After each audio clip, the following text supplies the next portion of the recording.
എബ്രായർക്കെഴുതിയ ലേഖനം അധ്യായം 13. സഹോദരപ്രീതി നിലനിൽക്കട്ടെ, അതിഥി സൽക്കാരം മറക്കരുത്.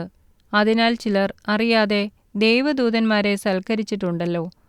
നിങ്ങളും തടവുകാർ എന്ന പോലെ തടവുകാരെയും നിങ്ങളും ശരീരത്തിലിരിക്കുന്നവരാകയാൽ കഷ്ടം അനുഭവിക്കുന്നവരെയും ഓർത്തുകൊള്ളുവീൻ.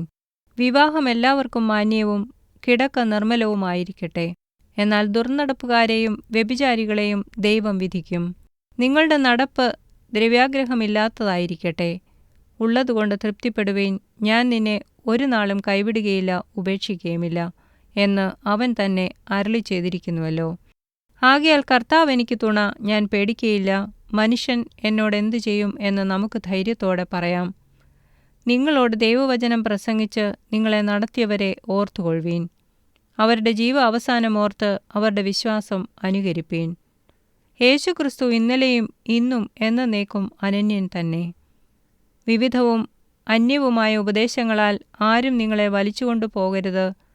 ആചരിച്ചു പോന്നവർക്ക് പ്രയോജനമില്ലാത്ത ഭോജന നിയമങ്ങളാലല്ല, കൃപയാൽ തന്നെ ഹൃദയമുറപ്പിക്കുന്നത് നല്ലത്. കൂടാരത്തിൽ ശുശ്രൂഷിക്കുന്നവർക്ക് അഹോവൃത്തി കഴിപ്പാൻ അവകാശമില്ലാത്ത ഒരു യാഗപീഠം നമുക്കുണ്ട്. മഹാപുരോഹിതൻ പാപപരിഹാരമായി രക്തം വിശുദ്ധ മന്ദിരത്തിലേക്ക് കൊണ്ടുപോകുന്ന മൃഗങ്ങളുടെ ഉടൽ പാളയത്തിന് പുറത്തുവച്ച് ചുട്ടുകളയുന്നു. അങ്ങനെ യേശുവും സ്വന്തം രക്തത്താൽ ജനത്തെ വിശുദ്ധീകരിക്കേണ്ടതിന് നഗരവാതിലിന് പുറത്തുവച്ച് കഷ്ടം അനുഭവിച്ചു. ആകയാൽ നാം അവൻ്റെ നിന്ദ ചുമന്നുകൊണ്ട് പാളയത്തിന് പുറത്ത് അവൻ്റെ അടുക്കൽ ചെല്ലുക. ഇവിടെ നമുക്ക് നിലനിൽക്കുന്ന നഗരമില്ലല്ലോ, വരുവാനുള്ളതത്രേ നാം അന്വേഷിക്കുന്നത്. അതുകൊണ്ട് അവൻ മുഖാന്തരം നാം ദൈവത്തിന് അവൻ്റെ നാമത്തെ ഏറ്റുപറയുന്ന അധരഫലമെന്ന സ്തോത്രയാഗം ഇടവിടാതെ അർപ്പിക്കുക. നന്മ ചെയ്യുവാനും കൂട്ടായ്മ കാണിപ്പാനും മറക്കരുത്.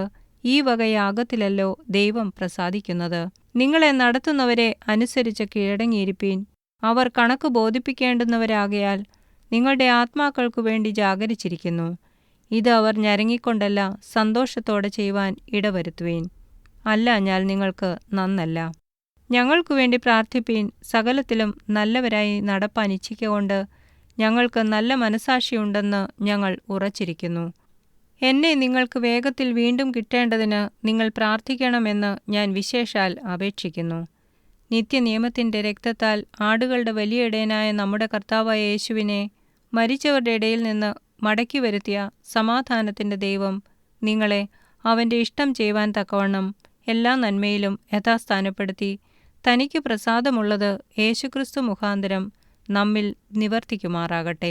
അവൻ എന്നേക്കും മഹത്വം. ആമേൻ. സഹോദരന്മാരെ, ഈ പ്രബോധനവാക്യം പൊറുത്തുകൊള്ളുവീൻ എന്ന് അപേക്ഷിക്കുന്നു. ചുരുക്കമായിട്ടല്ലോ ഞാൻ എഴുതിയിരിക്കുന്നത്. സഹോദരനായ തീമോഥെയോസ് തടവിൽ നിന്നിറങ്ങി എന്നറിവീൻ. അവൻ വേഗത്തിൽ വന്നാൽ ഞാൻ അവനുമായി നിങ്ങളെ വന്നു കാണും. നിങ്ങളെ നടത്തുന്നവർക്ക് എല്ലാവർക്കും സകല വിശുദ്ധന്മാർക്കും വന്ദനം ചൊല്ലുവീൻ. ഇതല്യക്കാർ നിങ്ങൾക്ക് വന്ദനം ചൊല്ലുന്നു.